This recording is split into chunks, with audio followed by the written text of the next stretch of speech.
I'd like to acknowledge that we're on Indigenous lands here, home of the Gadigal people of the Eora Nation. So I want to acknowledge the traditional owners, pay respect to elders past, present, and emerging. I'm Tim Ayliffe.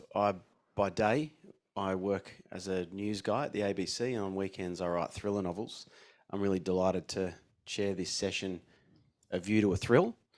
Before I introduce the panel here, just a few housekeeping rules. Turn your phones off, no filming.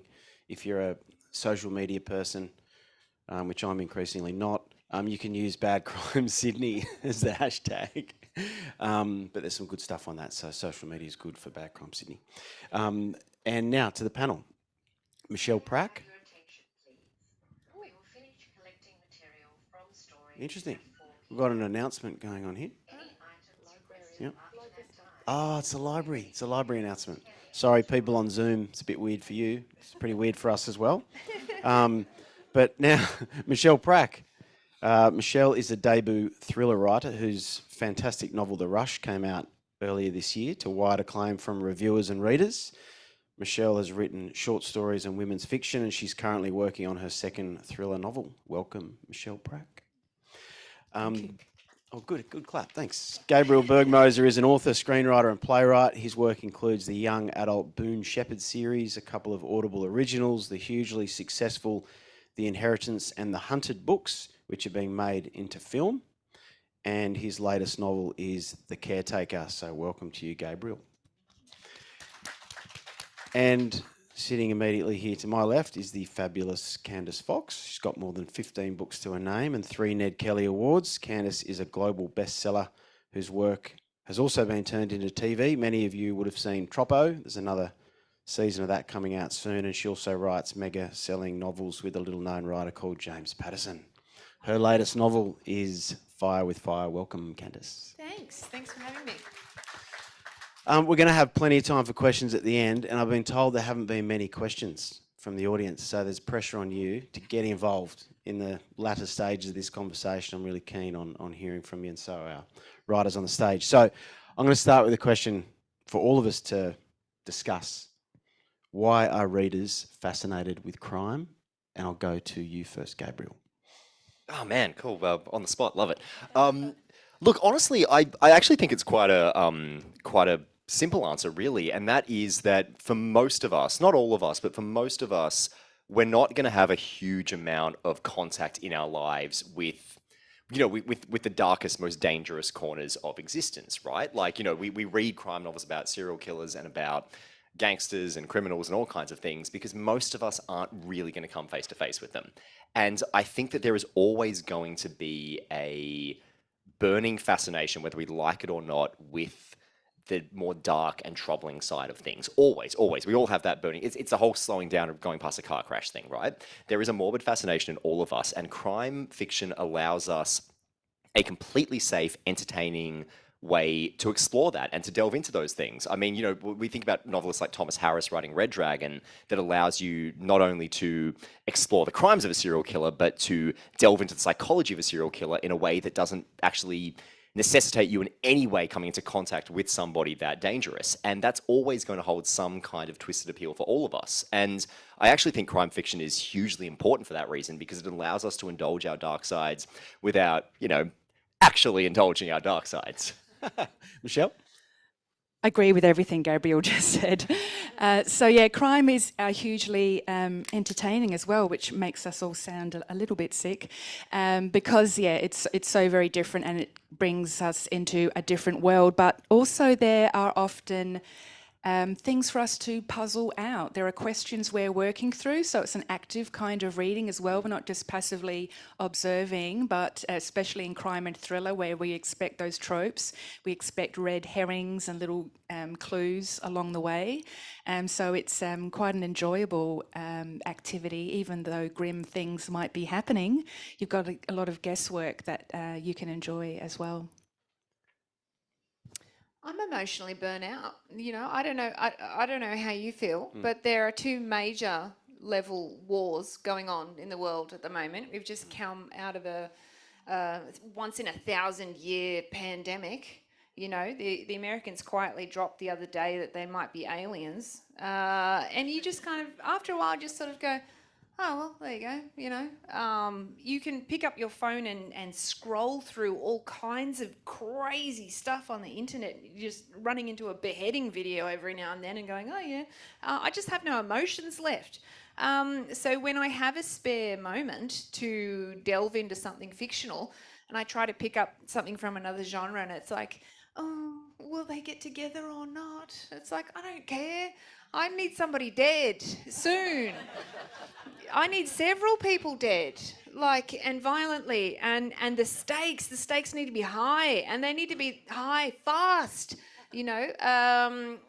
This is a passionate subject for me too, because I see unpublished work a lot. People say to me, hey, Candice, will you look at my manuscript? Will you hear my pitch or whatever? And I'm constantly saying to writers, you know, people are scrolling through their phones trying to decide what book to buy, and they have access. You know, Amazon's stated aim is we want to give access to every book that was ever written, ever. And you can have a look at the first few pages for free. You know, I don't need a character who's rolling out of bed and going downstairs and having a quietly tense emotional conversation with their wife. I need like dead people, abductions, hostage scenarios, paragraph 1. You need to be entertained. Yes. So I guess on that point then, the thriller novel. So we've got crime and then, you know, thriller is this kind of other genre. Let's have a go at this together. What's the difference between crime and thriller? I'll reverse the order and then you can say, shut up, Candice, and we'll move on. When I say stakes high, hostage situation, someone's dead, you know, that's how you would start a thriller, I think. But you can have tension, you know, just the husband comes home and he turns on the light in the kitchen and his wife is sitting there with a knowing look, you know, and it's those questions. That's what gets me from paragraph 1 to paragraph 2. I'm like, what does she know? What's she gonna do? You know, it doesn't always have to be gunshots and car chases, but you have to have problems and questions. Otherwise, you're going to have that emotionally burnt out reader like me going, I don't care. Make me care, you know? We'll stick with the reverse order, Michelle. I think about this a lot because I do describe The Rush as a thriller and not a crime book. So I'm trying to interrogate myself sometimes on why are you calling it a thriller, Michelle? What exactly is it? I think there are some ingredients. For example, there's no police or detective presence in my book. There's people at risk and very vulnerable on their own, but more than ingredients like that, to me, a crime novel is often about tidying up loose ends and making things neat, whereas a thriller, it gets really, really messy and you keep trying to make it more and more messy, to have more tension heaping on top of each other, to have subplots crossing over each other, so messy that, you know, the anxiety level is way up here until finally it's resolved towards the end. So I just feel like there might often be a different momentum and a speed in a thriller. That's what I expect anyway when I'm at the bookstore looking between the thriller shelves and crime shelves. Gabe? I hate this question because I agonize over this, and it's probably completely arbitrary, right? But like what you just said there, you know, you expect a different pace with thrillers, and that would be my answer. But then I go, well, then how do you account for a psychological thriller, which tends to be more slow burn? And then I would say, all right, well, a crime novel is usually a mystery, I would think.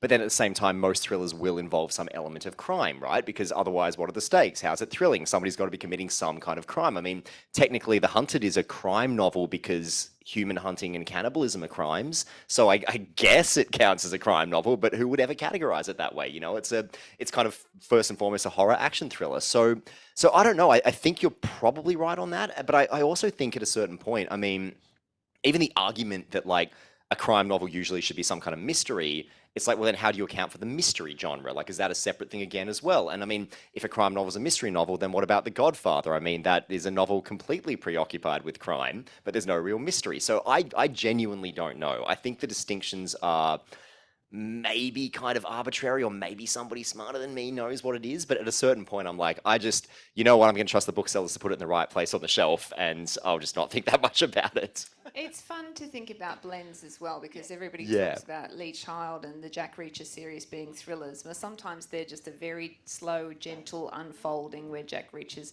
slowly plodding along, going somewhere, and then he throws a bar stool through someone's head, you know, and that's quite fast bursts of action, and then it's slow again, you know.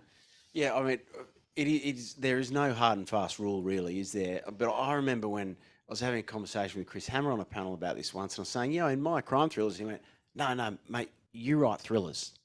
So he was interpreting my work as totally thriller, and I thought, oh, okay, all right, I'll write thrillers. I And thought there were spy thrillers, Yeah, and well, there's that's what I political thought too. thrillers. We can keep going on with the subcategories, can't we? Yeah, but I think anything with thriller attached is make it a hell of a ride. And entertain, as like I think Candice has said, the world needs right now. So looking at all of your the books that we're talking about today, Fire with Fire, The Rush, and The Caretaker, all great books and available afterwards if you'd like to get into them. Where did the idea come from in the beginning? Like, what was the thing that sparked the idea? And I'll start with you, Gabe. Actually, it was a Bucks party, of all things. So, I went to a Bucks party a few years ago up on Mount Borbor. So, Borbor in Victoria is like a really, really small ski resort. There's only like a smattering of lodges around there, and there's no year-round residents. And we went there during the summer, like we'd booked a lodge, and we were there for a couple of nights and everything. And it was weird because I grew up on the slopes of Mount Buller, and so I was very, very used to ski resorts in like the bustling depths of winter, and Buller is a very major ski resort in Victoria.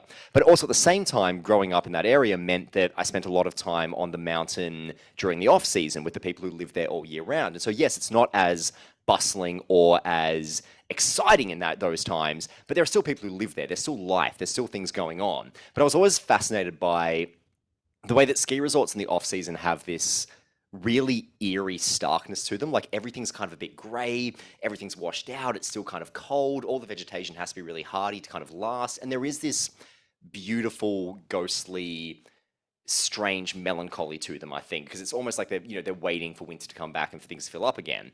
So when I went to this Bucks party and we're on Borbor, it struck me that there was a difference in that there was nobody around except us. Unlike Buller, unlike Threadboat, there were no year-round residents. It's this tiny resort. We are so isolated. We're 3 hours from the nearest town.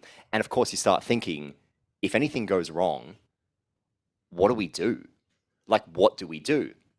So of course, you start ticking over and you start thinking like, what a great setting for a thriller. Ski resort in the off season that's so small, there's no one else around. So you think, well, who's the one person who's going to be around who gets into trouble? You think, well, the off season caretaker. There's probably going to be one person to look after all the lodges because there's only a few lodges. But then you think, who would take that job? Well, it's got to be somebody on the run. It's got to be somebody in trouble. And so bit by bit by bit, it kind of started to sort of unfold in my head. And I also just think in some ways, like, within the Australian crime writing community, I think the idea of isolated settings is something that we all gravitate towards. But I think on some level, we're all kind of like eyeing each other out of the corner of our eyes, being like, don't take that one, don't take that one, don't take that one, don't take that one. And when I thought of the ski resort thing, I was like, hang on, Jane Harper hasn't done that, Chris Hammer hasn't done that. Sweet, all right, I can claim it. And I think we're all kind of in that perpetual race at all times. So it just lined up really nicely, and it just kind of felt like a really cool setting for that kind of really isolated thriller that was a bit more slow burn and a bit more about the creeping tension than sort of the high stakes action of my earlier books.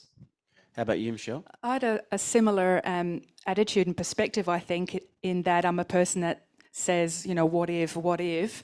I work in PR as well, so I've got a public relations background, and as part of being a PR person, you do assess risk. And you wear your black hat, so you always have a list of negative things that could possibly happen, and you have to be prepared for them. So I grew up in Whyalla, which is 4 hours north of Adelaide, but I've also had a few jobs that have entailed a lot of road trips. And I know how very quickly on a road trip you can be isolated. But also, once upon a time as a PR person, I was on a charitable rally from Adelaide to Cairns, and that went via the Oodnadatta track.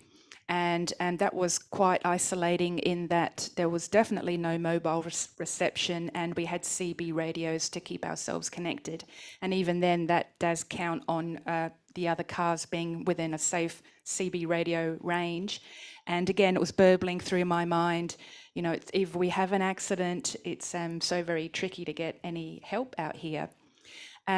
Actually, there was an accident, and as that PR person being prepared with my kit bag of key messages, this would resonate with the journalist in the house. There was an accident. It wasn't a terrible one, but I was prepared with statements of, you know, what we can say if there are any media queries, what we can say to the fellow rally patrons so that their rumours don't flare and people aren't worried. But what I wasn't able to help with, but fascinated me, was, yeah, where's the help coming from? Who does have first aid? All the things that the rally organisers obviously knew inside out. But it's those kind of things that drip-fed through to me that built the rush, which is about a road trip. How about you, Candice? Fire with Fire, I actually had the initial idea for it to be set in Sydney, and I pitched it to my agent. And I said, Gabby, I got this idea, you know, because I've had a kid and all. So now I feel different things, different terrors and worries in the middle of the night, or what would I do type things. I said, I imagine there's this couple and their kid went missing a couple of years ago, and the police bungled the case. So they do exactly what I would do, which is get a couple of guns and go into a forensic lab. And they sort of tell the police, hey, we're going to burn a key piece of DNA in one of your major cases every hour on the hour until you find our kid. Go. I mean, it's a normal, rational kind of, I mean, you know. Anyway, so I pitched it set in Sydney to Gabby, you know Gabby, and she said, Candice, I just don't see it happening in Sydney. You need to find, you know, somewhere that something like that, you know, could conceivably happen. And I thought, you know what, LA. Because I lived in LA for a year, and the stuff that goes on in LA, and just perfect example. When we moved there, I said to my husband, I've got three, because we're just going to be there for a year. I said, I've got 3 goals for living in America. I want to call 911. In a separate incident, I want to be that person that says, you know, somebody call 911. And I want to get pulled over by like a highway sheriff with the aviator glasses, and they come and I go, what seems to be the problem, officer? He says hands on the wheel. Yeah, that's it. License and registration. And I had all of those 3 things done in 6 months. But the one which was, it's a perfect example of what LA is actually like.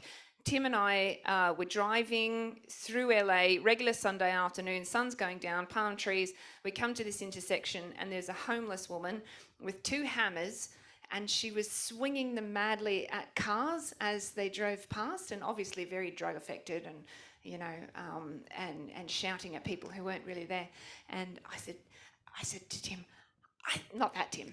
I said to my Tim, I think this is the moment. And he said, call 911. And so I dialed, and I you know, it's a movie moment for me. I'm expecting to kick off this series of events which ends up with, you know, Bruce Willis swinging in to deal with the whole situation of the woman with the 2 hammers. And the operator said, has she actually heard anyone yet? And I said, well, no, but I feel like it's imminent. And she went, I'll send a car. Like that. And I was like, oh my God, that's so LA, you know, because she's probably dealing with a mass shooting over here, and a bus that can't slow down over here, and, you know, there's some people trying to bomb an elevator. Like, it's LA, there's all this sort of stuff, and there's a homeless woman with 2 hammers. She's like, oh, honey, if you think that that's the scariest thing that's going on right now, you're clearly a tourist.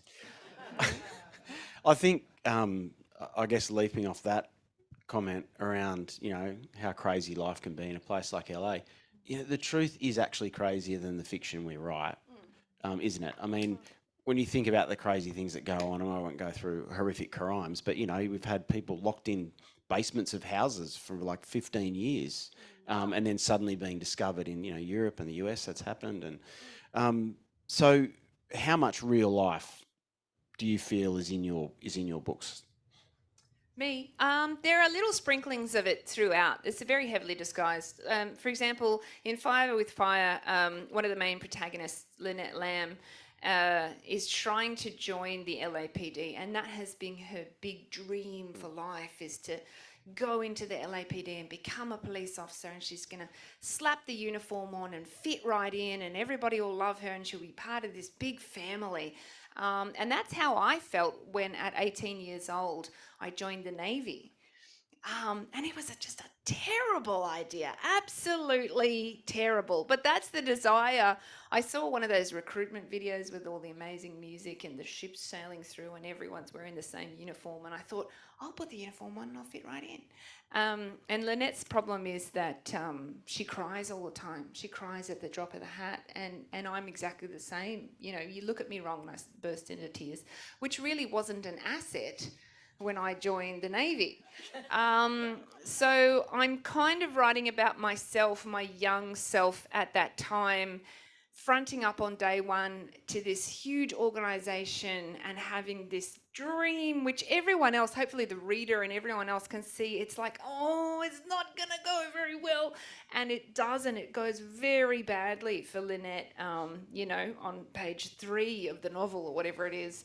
And so I was trying to gather up all the feels that I have for my young self, wanting to burst in there and go, don't do it, you're an idiot, you cry all the time, you get violently seasick, you know, you're incredibly naive, you're going to go in there and be in charge of guys who have been in the Navy for longer than you've been alive, like, don't do it, you know. So yeah, little aspects like that. Crime fiction, thrillers contain violence, right? So I want to talk a little bit about violence because, you know, for us as writers, how we write violence or not write it. But Gabriel, we spoke a little bit about this the other day, and Michelle, you were there as well. What is violence? You know, as violence, I guess, as a tool or as a part of a novel, how does it sit for you to write that? What's the role that it plays for you? This is something I think about a lot because I feel like violence is an incredibly contentious issue when it comes to my books because it's the first thing anybody mentions in any of the reviews. And look, to kind of to the question before about like how much real life is in your books, in mine extremely little. My books are ridiculous. Like they are over the top, schlocky, pulpy thriller novels that are designed to be as far from reality as humanly possible while still being somewhat credible. Like these are roller coaster rides. These are not to be taken entirely seriously. And that's the way that I approach violence. I mean, I think in the case of The Hunted, I always think back to the first time my agent read it, and basically she said something to me to the effect of like, you know, I queried her like about, you know, was the violence a problem for you? And she was like, honestly, at a certain point, I just stopped taking it seriously. And I was like, exactly that, because I'm a horror movie buff, I'm a thriller buff, and like, if you watch a John Wick movie, for example, you're not sitting there thinking about, like, you know, the complicated internal lives of every person John Wick kills, you know. I mean, you think about that great scene in Austin Powers where he runs over the henchman and it goes back to his family at home and it, you know, shows all of, like, you know, their devastation over it. You're not really thinking about that. And I think my books kind of fall into that same category, like, particularly The Hunted and the Inheritance, where my violence is supposed to kind of have an almost Tarantino-esque, like, laugh at the ridiculous audacity of it. But then in The Caretaker, I toned the violence right down. There's still a bit of it at the end, but I made it much more of like a slow burn because I wanted to see, can I try this? Can I do something different? And I got criticized for it. Like, I got all this criticism for The Hunted and the Inheritance for being so over the top, and then I toned the violence down. And so many of the Caretaker reviews kind of go, yeah, I kind of miss the graphic violence. I was like, damn it. Okay, well, and look, I think in the end, like, for me, the rules are, I try to make it that the violence in my books are not something that most of us would ever really encounter. So, like, you know, there's certain types of violence even if they're alluded to, they're only ever alluded to, you know, domestic violence, sexual violence, anything like that, I don't touch on. I don't really, you know, I don't make it a feature of the book because I think it's too close to home. I think the moment that kind of stuff starts to really creep in, it stops being fun, and my books are supposed to be fun. So my whole thing is that I just say to people who are, and look, I get it, it's completely a prerogative to say that it's too bloody, it's too violent, it's too over the top, and that's fine. But like, I also say you have permission to not take it seriously, because I don't quite take it seriously. You know, like my books are written with a bit of a wink, I think. Great. It's about reader expectation too, isn't it? And I think readers do expect, or they know that there's going to be violence in a thriller or a crime book when they pick it up. I've asked myself, Pracky, because that's what I call myself, why are you putting more violence in the world? Should you be putting more violence in the world? Is this making things a little more darker and bleaker? But then I'm honest with myself, and that's the kind of movie and book that I like to read for escapism. So I'm going to keep putting it out there. For myself, a lot of it's off the page. And it is, I think, going back to the question of being plausible and realistic as well, I think most of the scenes in my book are realistic and could foreseeably happen. There's just a heck of a lot of them happening to a particular small group of people, so it piles up. I'm not a sort of a bloody, descriptive kind of writer when it comes to violence, but there are some little fight scenes which I had to mime myself in my study, so I was getting them right because I'm such a fight expert. But there were some struggle scenes that you do read, and I think that they were interesting and that they were required. But for maybe some of the more grim or explosive things that happened, you do learn about them afterwards. How about you, Candice? So violence for you in your books, how much is, I guess, on the page, and then how much is close the door and the reader knows what's going on behind that door? Yeah, I really feel like violence is a bit of an art, and you know, there's certain types of art that you really like, that is seriously violent stuff. I love that. It can be very cathartic, especially when it's in a film and the violence is really wet and crunchy. I love that. But you know, Tarantino sort of style. But I'm a very character-driven writer, and these characters are really, you know, I go deep down into who they are as a person, and before they die, you do get to check in with their family and see how devastated they're going to be.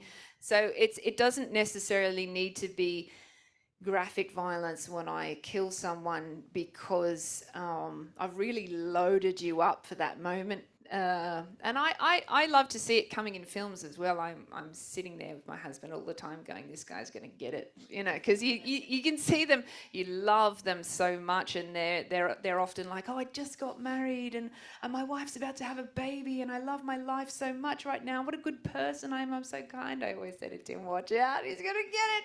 And then, you know, he thinks I'm a little bit sick when they finally get it. And I go, I told you, yeah, get him, you know. So yeah, for me, it's not so much the violence, it's the effect of what that is on the character. Have you been preloaded, or has it come completely out of the blue? I like it that way. Do I analyse it that way? Can I ask something though? I'm really curious about this. Do you think that you treat violence differently when it's a major character who you've invested a lot in, as opposed to like a supporting character? Because I find that if it's a major character who I've tried to make people care about, I usually kind of off-screen it a bit or make it quick, like it's kind of like a gunshot or whatever, and it's quite tame. Whereas if it's one of, you know, the human hunting Hicks or a bad guy or whatever, that's when I get really bloody because I want it to be a bit cathartic. But if it's a character I care about, I don't want to show them being, you know, dismembered or having like a miserable time or whatever, because I think that stops being fun. Like, do you think it's a different way of treating it? I also, my publishing team and my agents in particular are very violence averse. I was trying to get a leg off for some reason. I just had this thing. I tried to have someone's leg chopped off in a book and they all said no. And then I kept trying in subsequent books, and it took me 4 books to finally, they said, all right, you can have it. Got there in the end. Yeah, I got there in the end. That's the important thing. And this is not a made-up statistic. 99% of people who work in publishing, they're all women, and they sort of they don't like that so much, in my experience. And my experience goes across. You know, I've got to work with Americans and I work with the English, and there are certain things that they just don't like. And I think that some of the most violent things I've seen happen in books, like The Girl with the Dragon Tattoo, for example. There's everybody thinks about that book and they go, oh my God, there's a crazy rape scene right in the middle of that book. But if you actually read what's on the page, it pans away pretty quickly. And it's the reader that does all of that stuff in their head, and they are left with that lasting impression, and they make it as bad as it could possibly be in their own mind. What happens to Lisbeth Salander. So, do I treat violence differently if it's like a side character or a main character. It's what I can get away with from my team, and it's how does it function. I think they certainly don't let me get away with anything that seems unnecessary. We might move on from violence. So, looking at the amount, well, I talked a bit earlier around the kind of idea of truth in fiction. And I think that's why violence can be a bit of a touchy subject, because it's really, for the reader, it needs to be about the impact of that violent crime that will draw them in to want to continue to read a book, or to really identify, or be captured by that book, because they're feeling the emotion, they're on the emotional roller coaster for it. But so some of that stuff is important to get right, which leads me to my next question around research. So sometimes you do need some intimate knowledge of you need to go into some dark places to understand a character, or a serial killer, for instance. And I know, Candice, you've had a little bit of experience with a fascinating dark character. I don't want to hog the mic. I feel like I just blathered on for a long while. But I did meet a serial killer. I did befriend, whatever the word is that is not, we're not friends. It was more spider in a jar and me looking at the spider in the jar type relationship rather than friends. Yes, but there's nothing that will turn you off serial killers so fast as actually getting to know one, because I was expecting the Hannibal Lecter type, which was someone who fully owns their crimes and, complex evil genius and almost supernatural leanings of evil. And what I found was a sad, simpering old man who was trying to recruit me as girlfriend number 5, because he already had 4 on the line, and completely unaccountable for anything that he had done. And I spent 2 years trying to pin him down to the fact that he did this, he enjoyed it, he would do it again, and just the constant denials and every conceivable way to deny that he had done this. But what was chilling about Lawrence is that every now and then, underneath this mask that he put on, it would slip, and I'd see what was under there, and I'd go, oh God, yeah. Just the way that he thought and the way that he justified things, and I asked him about one of his victims at one point, and he said, when by the time we got to number 5, what was her name? And I said, Andrea, and he goes, whatever her name was, like this, with the hand flick, whatever her name was. And Lawrence was only convicted of 5 murders, but I think that there were an awful lot more, in the fact that he would get tired, because he's an old man. He'd get tired and he would start muddling up different things, and he would say, the girl with the Cadillac, and I'd say, which girl with the Cadillac? Is that the girl who went missing and she lived in the same street as you and she had a Cadillac? And that one? And he go, no. They asked me about that one. I didn't kill that one. It just... Every now and then, the little bits underneath, really chilling. But I'm much more interested these days in normal people who kill for different reasons, who make bad choices for different reasons. You grew up that way, or something happened to you to traumatize you, or you got pushed over the edge, or whatever it is. Because psychopaths, they're really predictable. They're just after what they can get all the time, and it's take. There's no nuance, How about either of you? Do you have any? Are there any experiences like that? Well, let's be honest. Not many of us have interviewed a serial killer, so I'm not expecting you to come back with that one. But how do you go about getting some of the answers to that like darkness, I guess, that you need? And it could be like immersing in crime series, TV series, could be reading, but where do you go, Michelle? Oh, where do I go? I don't go to a prison to interview somebody. I think one of the reasons I'm probably drawn to thrillers and the darker stories as well is having a lot of scary experiences growing up and being, a witness to violence. So, I'm not a total newcomer. I've been in a prison to visit a family member and so forth. So that's all very handy.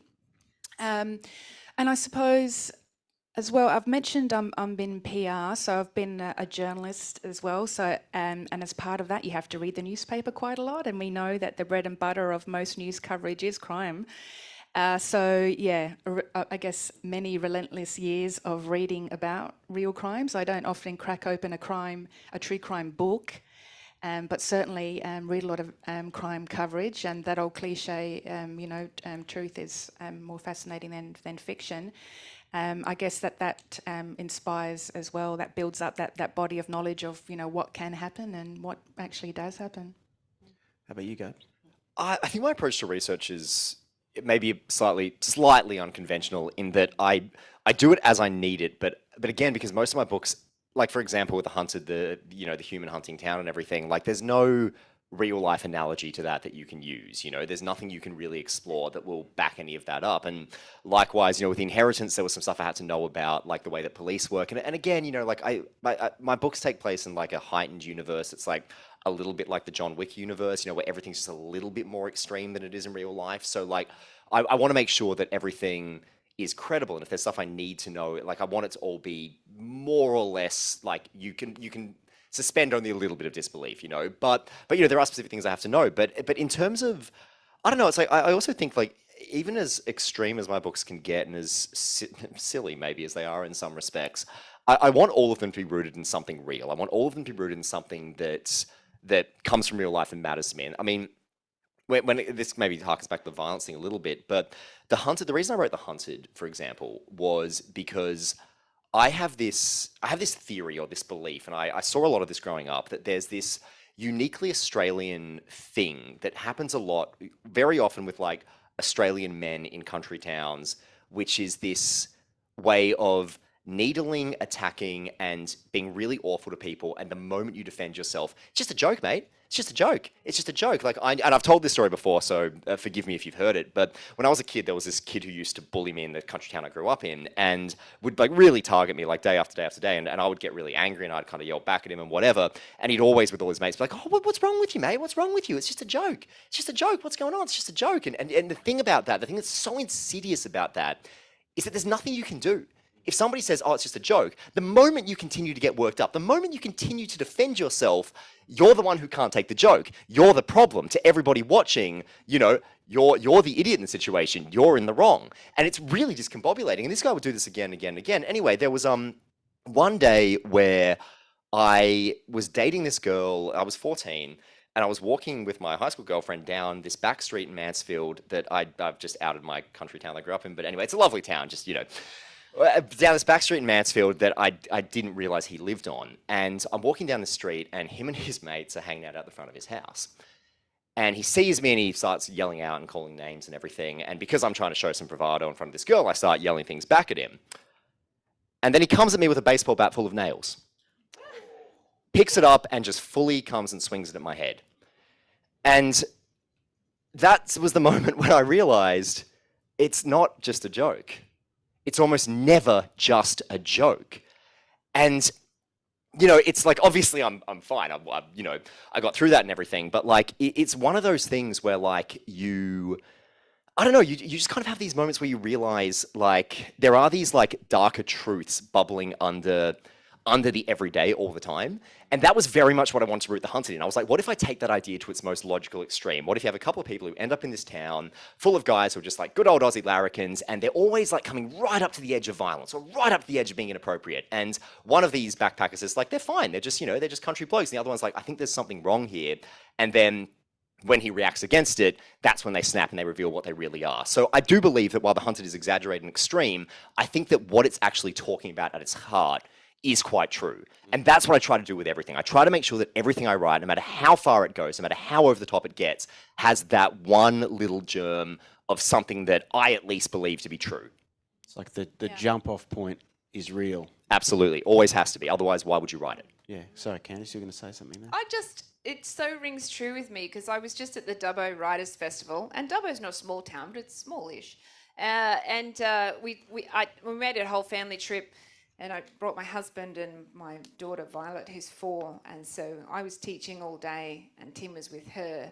So at night I'd sit in the motel room with Violet and Tim would go out into Dubbo. And he said that he went and sat at a pub and he was there reading his phone, drinking a beer, and guys would come up and give him a little boop, you know, like, do you want to fight? And he's like, no, I don't want to fight. I'm 48 years old. But they knew that he wasn't from Dubbo, you know, and guys were like, what are you doing here? And he went out into the car park and some guy was like, you want to go, mate? He's like, I don't want to go. I want to go back to my motel room with my 4-year-old. Yeah. And I was just thinking as you were talking about how you were saying that underneath there's this layer of really deadly sort of truth in everyone. Since I've had a daughter, and it was before that, I had a dog. I still have a dog, Eggnog, and I was in a park and this little kid was driving this remote control car and scaring Noggy, and Noggy came around and sort of stood between my legs, and I said to the kid, don't drive your car, you know, and with this face and this tone, he would have been about 7. I said, don't drive your car near my dog. And then I gave him another one because he could, don't drive your car near my dog, you know, with a don't fuck with me tone. And he did it for a 3rd time, and the car came towards the dog, and I stood on it. Yes, you did. Yes, I did. Love that. And he came, and I recalled this story to Tim, and he just had this look on his face. Anyway, the kid was like, oh, give me my car back. And then I said, you can come here and get it. And he came over, and he came and got there, and I said, you take your car and you leave this fucking park like that. And Tim said to me, how old was this child? And I said, 7. And I said, he was a big 7. But, you know, I didn't realise how psycho it was until I told Tim the story. And then he just looked at me like, I used Tim as my moral compass because I don't have one. And this was before I had a child. And Tim said, you're going to have to tone it down because that was your dog you were defending. Do you feel, though, that you set that child on the right path, and he's not going to be a boy now that'll say, I'm just joking. He's not going to do that with anybody else. And he got all, I'll go and get my mum. And I was like, please bring her here. We're all picturing this kid nailing nails into a baseball bat. And, you know, but, yeah. He'll see him in Woolies and he'll go, Mum, that was the woman. So we're talking about some life experiences. Michelle, is there anything that you think about? And I think about, so something I wrote in a book once that I've had so many women come up to me and talk to me about it, which was one of my characters, a major character in all of my books except the first one. She's a television journalist, and she's walking along and she thinks she's being followed, so she grabs the keys and she pulls the keys in a fist. So she's got, you know, a key like a, you know, knife in case she's going to punch someone. And so many women have come up and said, my God, like reading that was just chilling because I've done that. And I'm sure all the women in this room have probably done that. Some men too, but I know, you know, particularly for women, that's the thing. Feeling that vulnerability and you know, fright. But how about you? Do you have experiences that sort of feed into the pages like that? Yeah, just a lifetime of being a female. And, you know, as you're growing older, sometimes it's not even experiences, but it's what you're getting taught by your parents. So I remember, for example, in the 80s, going to the video shop to borrow a new VHS tape. And my father, you know, giving me some warnings about how to look and how to dress. I was 13 years old, and for some reason, he wanted me to carry a handbag because he thought that might be some sort of armour. How bizarre is that? You know, don't go out without your handbag. It was a bit like the Queen, who's never allowed to, she wasn't allowed to go out with a handbag and gloves. Anyway, so from a young age, I think, females are taught about the habits and routines we need to apparently use to protect ourselves, ranging from the keys to, you know, just not being out alone on your own. You know, obviously we live a normal life. It doesn't mean that we don't second guess what's happening and whether, you know, some bloke standing at the edge of the car park is just a car park attendant or someone waiting for you to turn up at your car. So that there's that sense of dread, and that's one of the things that I wove into The Rush. It's a very real thing. Where for a woman you might have to rely on people to be civil and polite, but you know when they say they're joking, they're really not. So when you were talking about that incident too, you know, there's so many women have heard the phrase, you know, lighten up, love, I'm only being friendly, you know, why don't you smile, come and sit and have a drink. We're coaxed to lower some armour, and it's not to our benefit quite often. So yeah, a lifetime of experience of that kind of anxiety and dread is something that I threaded into the book. We're reaching that part of the conversation where I'd like to invite questions from the audience and for those watching online as well. And we've got a question already, which is fantastic. So we could get a microphone to Greg while I kind of riff here for a second while we're waiting for it to get there, and go for it.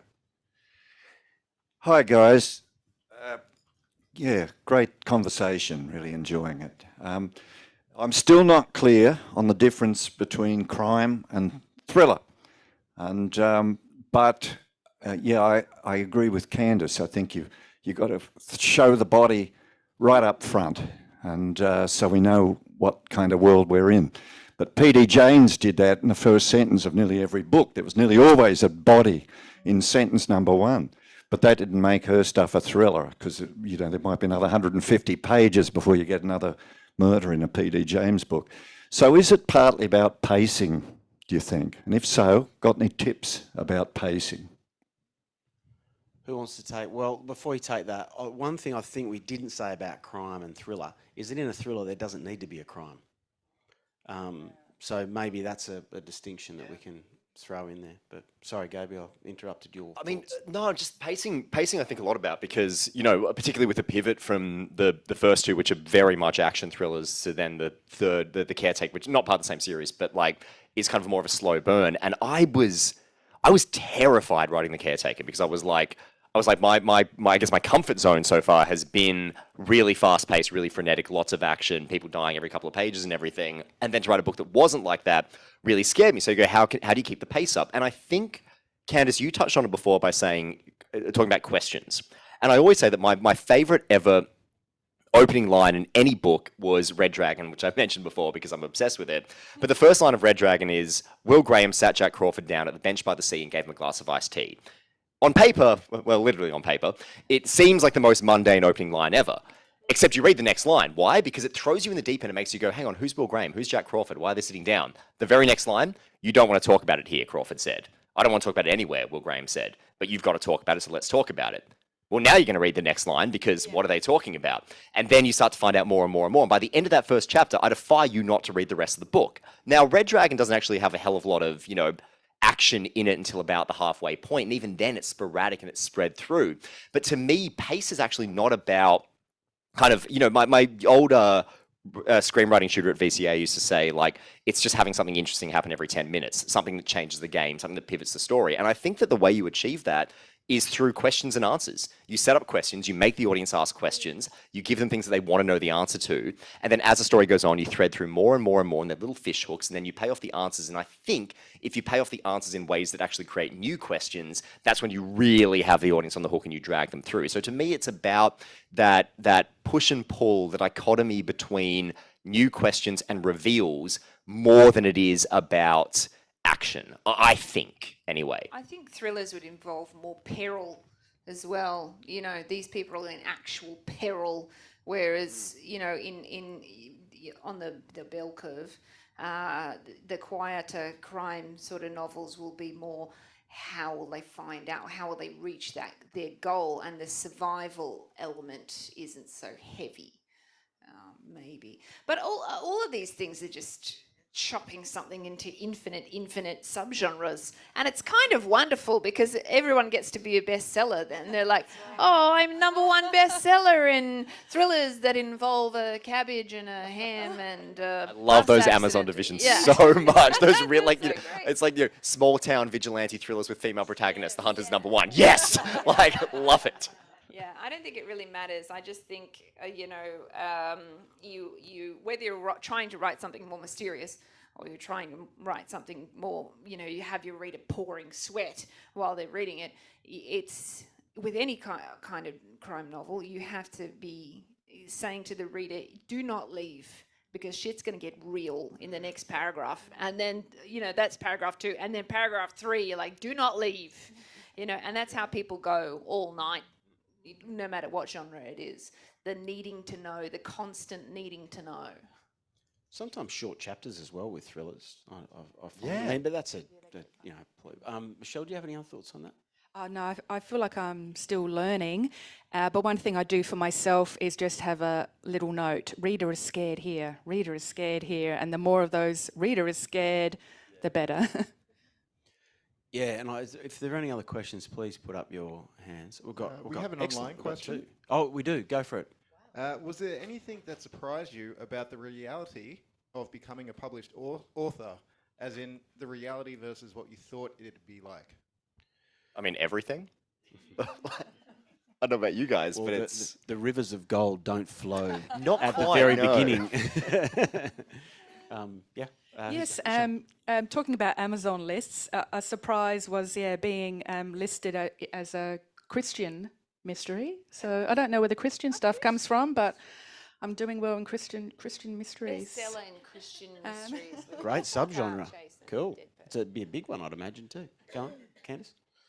You gonna say All something? sorts of things. Yeah, I'm constantly surprised by how underestimated I get in someone who's, I'm writing my 20th novel and I got a show on, the ABC and that kind of thing, and I'm pretty, every now and then someone goes, "Oh, I've heard of you," and my plumber, who's been my plumber for about 5 years, the other day he said, "How's work going?" And I said, "Oh, I just finished a book and that kind of thing." And he goes, So what are you going to do now? And I was like, well, I guess I'll just write another one. And he was like, "And that's what you do? You just write another one, and then who publishes it?" And I said, "My publisher." And he's kind of trying to get at the whole thing, like, is this a real job? And I felt like saying to him, "So what are you going to do now? You're just going to go and plumb someone else's house? Like, how do you find these people? Do they just come to you, or?" Like it's actually a job, and people are constantly startled. Just at the opening thing the other day, somebody said to me, "So can you make a living from that?" And I was like, "Why else would I be doing it?" Well, and nothing annoys me more than you bump into old friends that, they say, "Oh, I heard about your book seem to be going well. Where's my free book?" I said, "Well, there's no such thing as a free book, mate. I'll have to go and buy you one and give it to you because I don't have like the publisher's library in my home, So Something I get all the time, which I think is amazing. People think there's a book in everything. I got a metal detector. My husband got me a metal detector for my birthday because he really knows me. And I was, scrounging around on the beach, and I came up with some fish hooks and some change and a screwdriver. And I put it on Facebook and I said, "Look, everyone, I did some metal detecting. Look what I got." And people go, the just inevitable comment, they go, "There's a book in that." And you go, "No, there isn't." It's a bunch of stuff. You go it all the time. You go, "Oh, I just gone to the doctors and I saw my aunt who I haven't seen in ages," and they go, "Mate, there's a book in that." And you go, "What that?" If I had $1, I if I had guess. $1 for every time something mildly interesting happens, and realistically, not even mildly interesting, something just happens, and somebody looks at you with that knowing look and goes, "That could be your next book." If I had $1 for every time, it would beat every advance I've ever had. How great would it be if there's just a book? Right? Like, We're just constantly you hit have my to point sit with there for ideas. 6 months, like, what the hell am I going to write about next? But I tell you what, that handful of nails, that'll sort you out. or you spend those years getting that first book up, and then you finally get it out, and you're writing books, and someone says, "Yeah, I've thought about writing a book as well." It's like, oh, Yeah. good on you. Every Uber Just driver, do it. Yeah, every yeah. Uber driver Sorry. has a book idea. Sorry, we've got a question here. We need to shut up. Sorry. Thank you very much. As in It's me. a fantastic and very entertaining panel. I have a question for you, Michelle. So for your debut novel, did the protagonist come first or your story idea? The plot came first for me because I just wanted to explore that notion of a road trip and things going wrong in the road trip. I was also very interested in the isolated setting. And then characters came after that. And that they're, amazingly important, but yeah, it was very much a plot-driven, perhaps even the scene, I guess. Scenes and settings came first that I thought would put people in peril. And then, yeah, I added the characters after that. We've got another question. Thank you. So, first of all, this is mostly to you, Candice, but to everyone else in a minute. I really love your stories, and but the most recent one I read was Gathering Dark. I've already read Fire to Fire, and then I came back to that one, and I just loved how you made Jessica suffer so much. It was like you had pushed her at the bottom of the well, and then when she made up those 3 or 4 steps, you pushed her back down again, and it was just like you were up the top, and all the readers were up the top cheering her on as she went up the top. So if someone's learning to write, and you've got to hurt your main character, that is the text to cover for that. Thank you. I didn't even pay her very much to say that. But I just wanted to know how much fun you guys have had making your main character hurt, and make so that we could be vested in there. Gabe? I give Maggie new scars every single book, and like now she's been a couple of Audible things as well, and I'm just like, if she doesn't leave a book with some gnarly new scar, then I haven't done my job properly. But it's funny, because like I got criticised once in some review about, somebody getting angry that the book contained violence against women. And I was like, the woman in question metes out far more violence against everybody else than anybody metes out against her. Like, but also like, I don't know, I think it was like Jack Heath who said it best, where he was like, yeah, you basically just treat Maggie the exact same way that people treat male characters, like like Bruce Willis gets treated or John Wick gets treated, where it's like, yeah, she's an action hero, she gets brutalized, of course she gets brutalized, and but I also think that like if she was just killing everybody indiscriminately without ever being hurt or ever suffering, then there'd be no empathy with her. It's like, of course she has to suffer, of course she has to, but the thing is, because she's an anti-hero, but, I obviously like her a lot because I keep writing about her. Like, in the end, she's going to win, she's going to come out in the end. And the only way that feels earned, if everything comes easily and without pain or without any degree of suffering, then what's the point? It's like, so the only way it feels earned is if the character suffers, because that is going to make their ultimate victory so much more cathartic. Yeah, it sounds evil to say, but it is a lot of fun. And I'm still a baby author working on the second thriller now, but I get so much fun out of just turning the screws a little bit more. Thinking of new ways to torture them. It's really satisfying, because I know I'm being excited and the reader will be excited too. If I've got shivers up my spine, if I'm looking over my shoulder, I know I'm having fun, and I know it's doing good things for the book. Candice, do you enjoy it? I think that part of the reason we love heroes is because terrible things happen to them, and instead of sitting on the floor and crying, which is something that I do a lot, they kind of go, no, I'm going to carry on.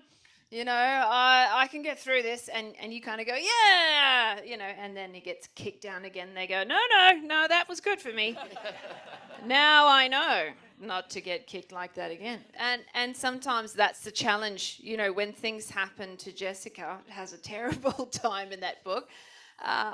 Thank you. Yeah. Sometimes I think, how is she going to put a positive spin on this, or how is she possibly going to keep going? And it's that tenacity that makes you love them more. So, lots of fun and useful for the story. Got any other questions? Just raise your hand. But we're almost coming to time. I promised you all I wouldn't put you on the spot, but now I'm going to put you on the spot. Oh. And you can approach this in 2 different ways. So, what is either the best advice you've ever been given as a writer? If not, what's the best advice you can pass on? Michelle, I'm going to start with you. Gosh, I've had so much good advice. We had an earlier question on Zoom about surprises that I didn't really answer very well. But I feel like I didn't come to publishing with a lot of surprises, because I listened to so many writing podcasts and I read so much advice from authors. And because I've absorbed so much, I don't know if I can really pluck out the best advice. I suppose it is that perennial one of, if you want to write, you have to write. It's not about promising yourself that you'll be a writer someday and you're going to get around to it. Yeah, you just have to sit down and do the writing. That's the best advice. Sit down and do it, even if you don't feel like it. If you're hungry or bored or tired or whatever else, sit down and it'll come to you. Gabriel? Yeah, I mean, I think I second that. I think, if you want to be a writer, you have to write. Like, I know a lot of people who claim to be writers but never write anything. And it's like, and then they say, oh, but nothing I write is good. And I'm like, well, how do you think how do you think you get good? Like, you know, so I mean, that's very true. But I actually have an incredibly specific piece of writing advice, and this pertains to, like, I always say this to any young writer who ever asks me, like, you know, what should I do? What should I do? And the reality is, it's like, it's really hard to come up with like an answer of like, how do you make this as a writer? How do you further your career? Because everybody's path is so different, and nobody follows the same one path to getting published. But weirdly, I go, you know, whether you want to be a novelist or whether you want to write films or whatever, it's like those can be really, really hard to crack. And the reason for that is that, like, to get a novel published with a big publisher, like, it requires somebody spending a lot of money on you, which is daunting when you think about it. But like, to market the book, to print the book, to get it out there, to do all of that. Likewise, getting a film made.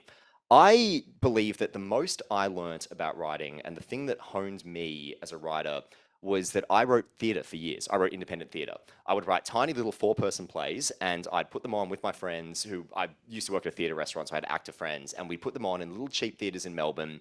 And the thing is, it's one thing to write a book and you give it to somebody for feedback. You say, can you tell me if this is good or not? Most people won't read it. Like, most people aren't going to read a PDF that you send them on your computer.